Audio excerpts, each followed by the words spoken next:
Good morning, guys. This is Richard back at you. Tuesday morning, beautiful outside.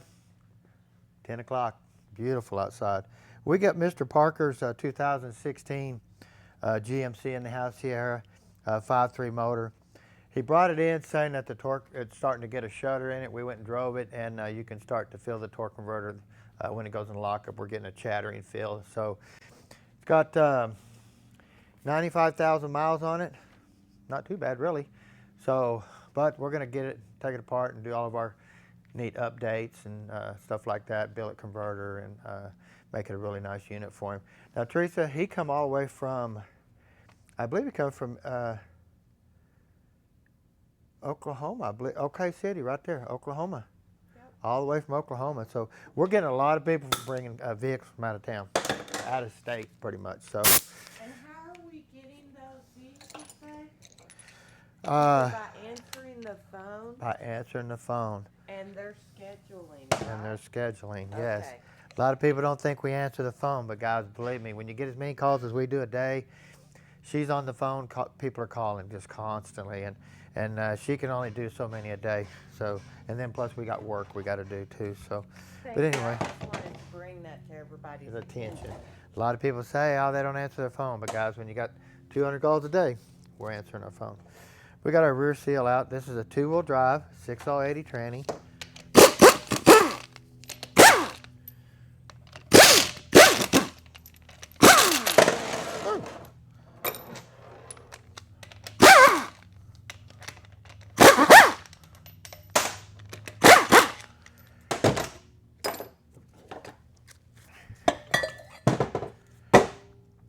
Of course, we have a seal here that seals the tail housing to the transmission.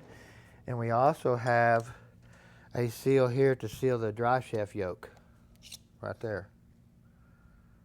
Goes up in here, so a lot of times you can just pull that off, because I'm not sure, I don't think that'll come through the case back right there, so we're just going to tap it, kind of pull it off just like that. We'll clean it up because it always gets a lot of trash in here. You can see it. Oh, yeah. Just all kinds of metal gets up in there, so. Clean that up, put a new O-ring in there, you'll be good to go. New tail housing bushing, of course.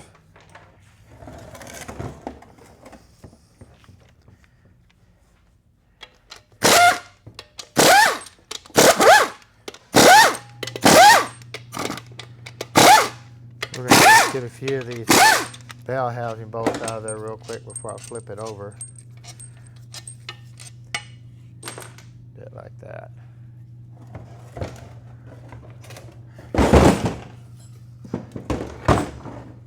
Now we've already took the converter and set it over there on the floor. We've already drained it, so we don't have a physical converter on the table to show you.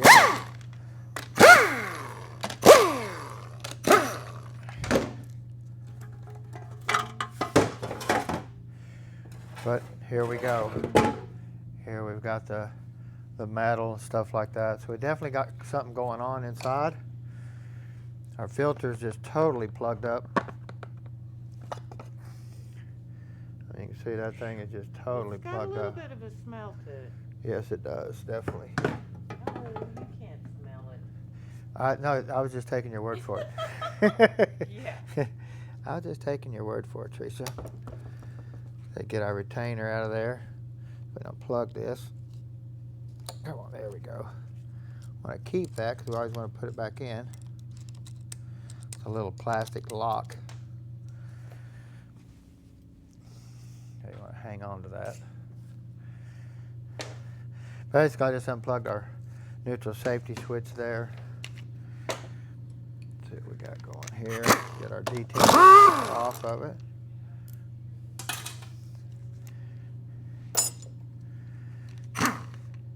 I don't have my glasses on, they're behind me, but let's see all of our valve body parts here.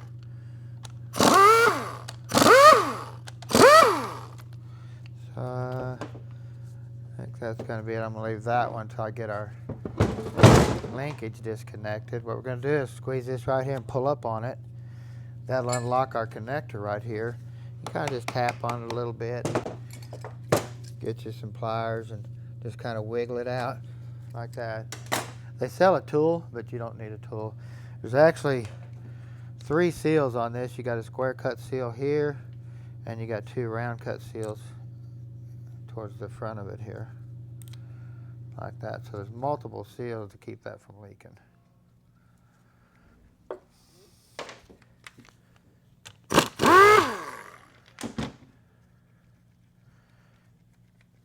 Get all of our valve body bolts off.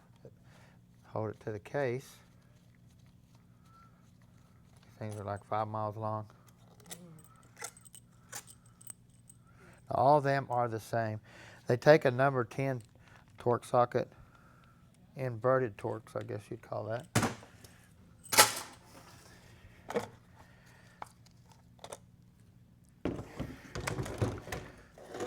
So we have our valve body. Of course, we have our seals right here that seal the valve body to the case. You can see these are still in the case right here. Set in there. Bless you, Teresa. So these are sealed like that, and then this one sets in there like that, but it sets in the valve body to seal the valve body to the case. So pretty simple. Got our input and output speed sensors. Say, this is one slippery tranny though. I don't know what we. I don't smell additive. This You don't is smell? more of a, not like a burnt, but almost like, you know, I guess you could say. Well, if I could get that unplugged right there, I'd be doing better. Had to put my glasses on, guys. Can't see. Come on, get out of there. There we go. Wire's pretty stiff, actually. Kind of makes it hard to get in there and do that.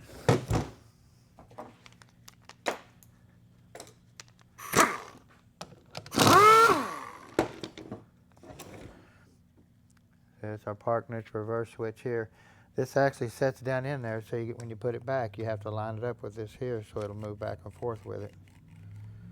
You don't want to make that mistake.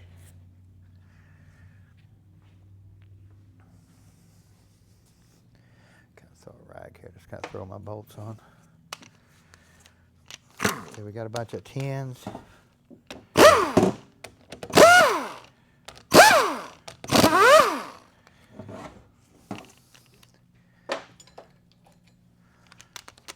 Bunch of 8s.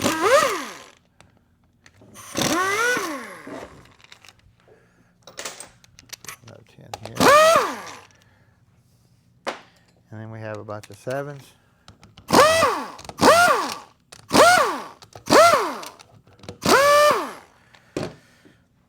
Pull these 2 out here. Now we put this back together. These will be the last 2 bolts we tighten down completely. We'll pull it all the way up against the valve body to get it that direction, and then we'll tighten it down this way to get all of our solenoids sealed and stuff like that. So, pretty simple.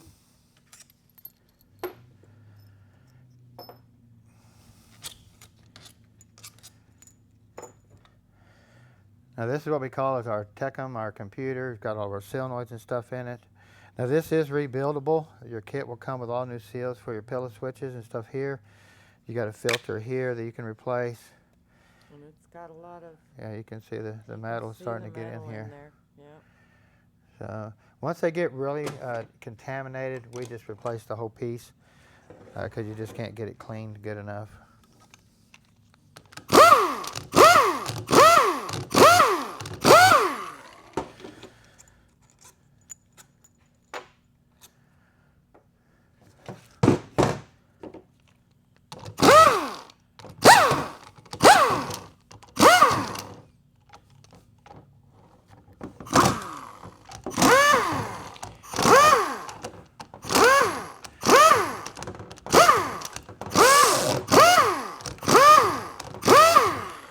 Now all these bolts here are the same size, same length. So you can kind of just put them in a pile, know where they went. Very simple. Let's see which way.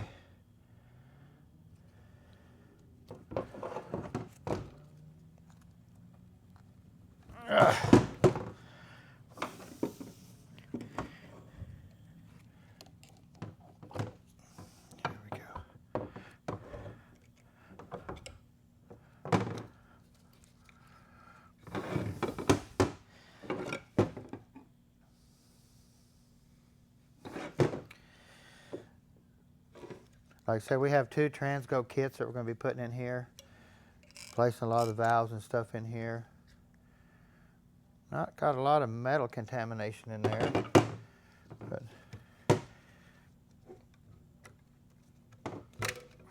get your valve body plate off. We don't ever see really any damage in these at all. They always usually look pretty good when we take them apart. No ball wearing, beating through the plate or anything like that. So, of course, we have all of our check balls. You just want to make sure that none of them's missing, because a lot of times these are beat through the through the plate and stuff, so they shrink up and dissolve, I guess you could say it. But you can see them all in there. They look pretty. But you know, there's places you can add one too if you ain't careful. So your transgo shift or your transgo kit, shift kit will show you a lot of the instructions. They show you where check balls go. Your TranStar overhaul kit will have instructions in there too. So there's a lot of places you can look. You can get online even probably and find out where your check balls go. So.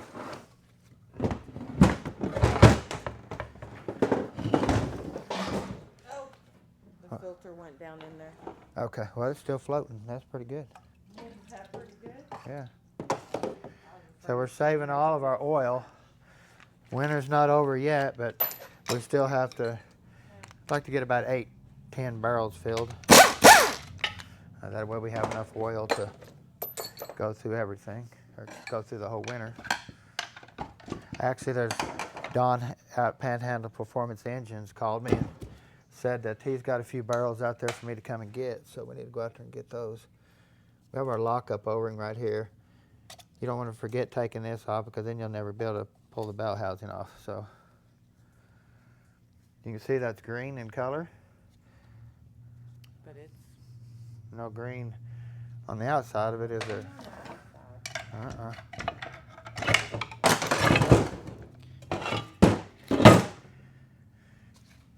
Okay. Of course, we have our pump stator here and our bell housing. What we're going to do is get this apart really quick, see what this looks like, and see if it's worth keeping, or are we going to have to put a whole new bell housing in here and pump stator. Oops.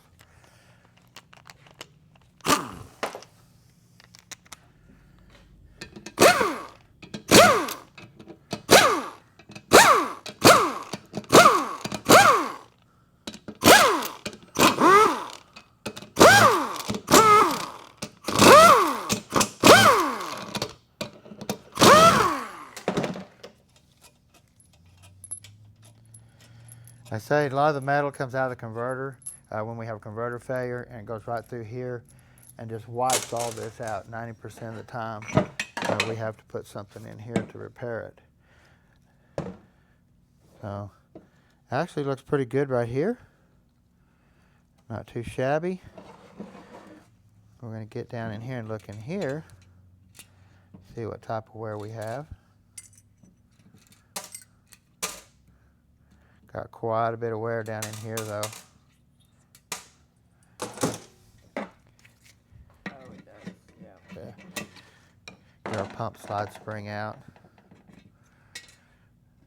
We have our pump slide. Starting to get some wear in it. Not a whole lot, but you can start seeing the center getting thin.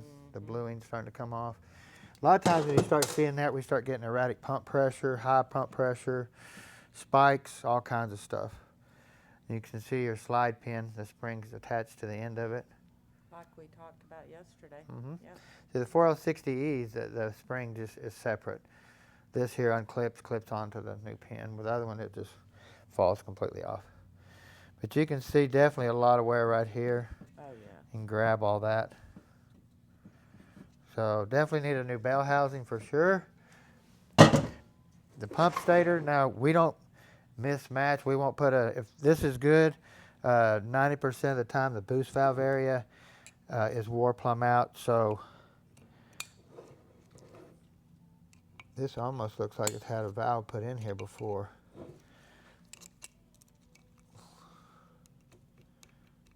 I was gonna say this. I didn't see a warranty sticker on this or a GM reman or anything, but normally your PR valve, pressure regulator valve right here, bores wore totally out too. The valve's usually all beat up. You can push this boost valve right here in, and then the pin right here fall out the bottom. Once it falls out, there's the hole that retains it, and you can pull all this out, and then you can get your boost valve out of here. A lot of times, actually I got one over here, guys, we just did. I got it tore apart right here. But I'm going to show you the difference in these two valves, and that's why it's kind of throwing me off a little bit. Now you can see this boost valve right here is just totally wore out. That come out of that pump stator and over here on the bench for the farthest one. This is our new GM one here. But you can see how it's totally wore out. See, this one here looks almost brand new. You just don't see that very often in these at all. So it makes me wonder if this hasn't had some work done to it before, under warranty or something like that, to be that new, to look that good even at 100,000 miles. Yeah. So. Well, But, he didn't say nothing, so. yeah, but like I said, we'll put a new GM complete setup in the front of this. That way we know we don't have no issues. When we get a company we can find to start rebuilding these, we'll get 100 of them back there and just ship them off and have them all rebuilt. But until then, we're going to stay with the GM, the new GM ones. That way we just don't have no issues.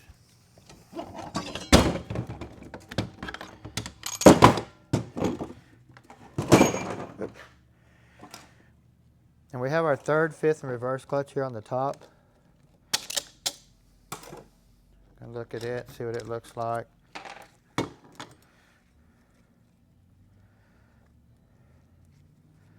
Pretty shiny. Look how shiny the steels get after a while. Mm-hmm. Not burn up though.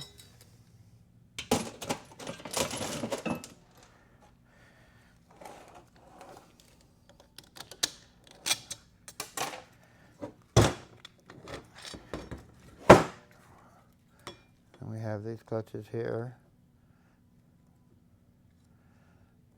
1, 2, 3 clutch, fourth. See here, pretty shiny. You thought that it had used better material than just a stock paper looking clutch, but you always want to keep your snap rings together too with your clutch packs. Now we'll go back in here and when we build this back, we'll air check this all right through here and make sure none of this is cracked. Usually when the clutches ain't burnt, normally we don't have a cracked drum. Yeah. But you do have a little weep hole right here. You see that little tiny hole? Mm-hmm. You will have air come out of there, so you will have a little bit of leakage here. Yeah. But it should not leak around this cheap weld that they did right there. That's what I was thinking.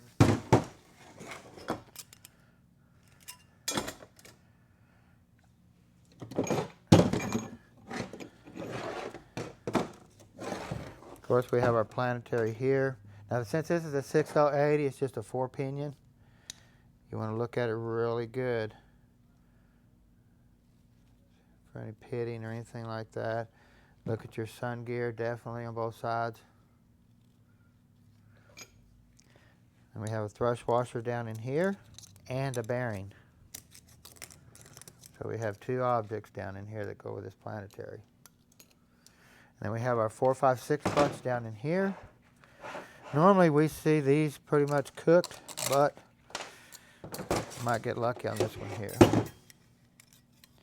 Probably one of the best looking clutches that I've seen come out of one of these since we've been doing them. You just don't see it very often. So.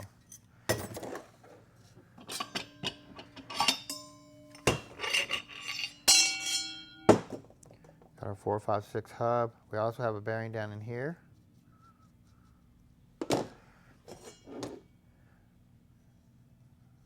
Anywhere a clutch splines into, you want to look for any type of wear. Look here where your bushings runs, splines. We also have a bearing down in here.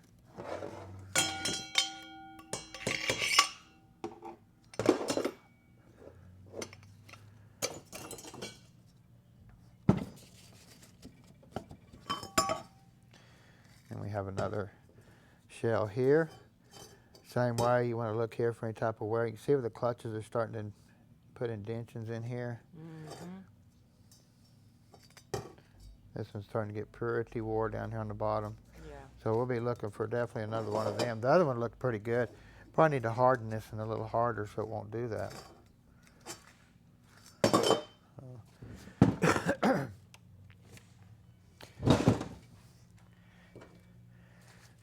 get this old glory out of here real quick. I forgot about that.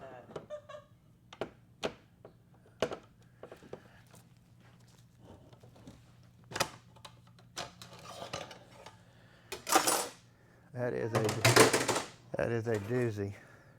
But this does have a flat on this side, a bevel on this side, so you definitely want to put the bevel out.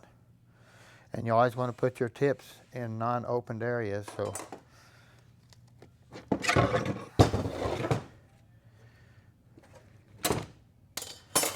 we have our 2.6 clutch here. See what it looks like. It's starting to get wear on the steel. It's really shiny. Like I say, these trannies don't shift very hard, so they do a lot of sliding into gear. We have another bearing right here. And then we have our low reverse clutch down here on the bottom.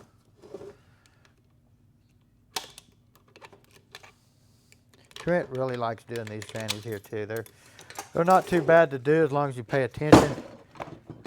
After you do a few of them, they're not bad at all.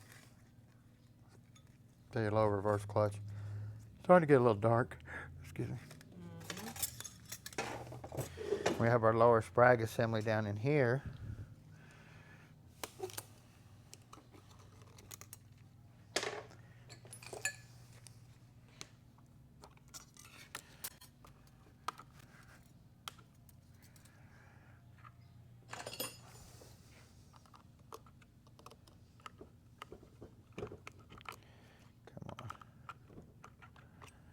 There we go.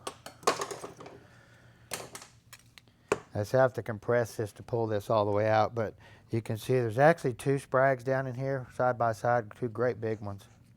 But I got to compress this to pull that out. I think probably just in time. Yeah, he was lucky. Really lucky.